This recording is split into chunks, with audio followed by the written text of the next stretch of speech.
आबा जिल्हा परिषद पंचायत समितीच्या निवडणुकीचा बिगुल वाजलेला आहे.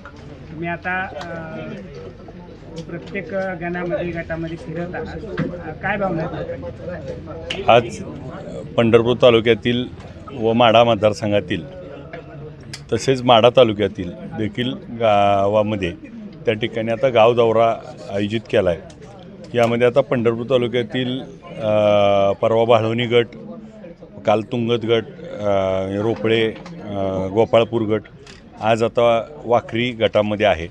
आणि मग प्रत्येक गावात जाऊन इच्छुक उमेदवारांशी चर्चा, कोण आपल्याबरोबर इच्छुक आहे, त्यांचे काय म्हणणं आहे, त्या गावातल्या समस्या अडचणी त्या सगळ्या समजून घेऊन सगळ्याला सोबत घेऊन उद्याच्या निवडणुकीमध्ये 8 जिल्हा परिषदेमध्ये पंढरपूर तालुक्यातील 8 गटामध्ये 8 उमेदवार आणि पंचायत समितीमध्ये 16 उमेदवार उभा करण्याच्या दृष्टीनं आमची सगळी तयारी आणि गावभेटी त्या ठिकाणी सुरू आहे.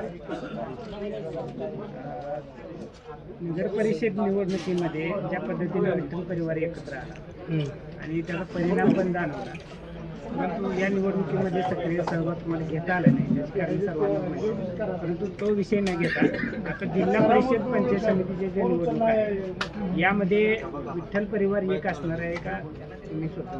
नाही, आम्ही आता जसं आपल्याला यापूर्वी सांगितलं 8 जिल्हा परिषद आणि 16 पंचायत समितीचे आम्ही सगळे अर्ज भरणार आणि सगळी तयारी केल्यानंतर मग आम्ही चर्चा करायची नाही करायची, पुढं मागे सरकायची का नाही, तो नंतरचा भाग आहे.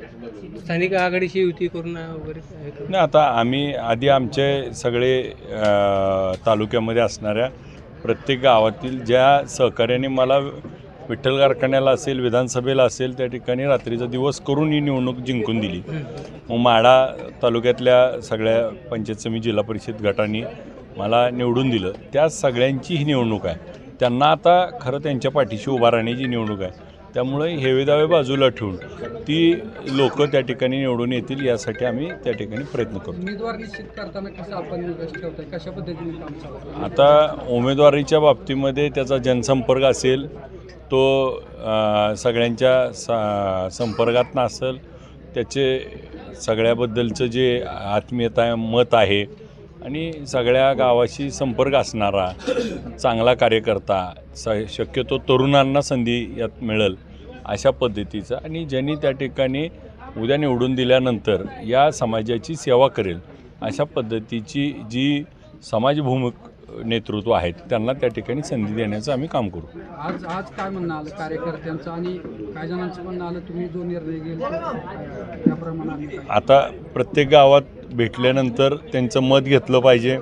आज काही ठिकाणी 4 कुठं 8 उमेदवार इच्छुक आहेत.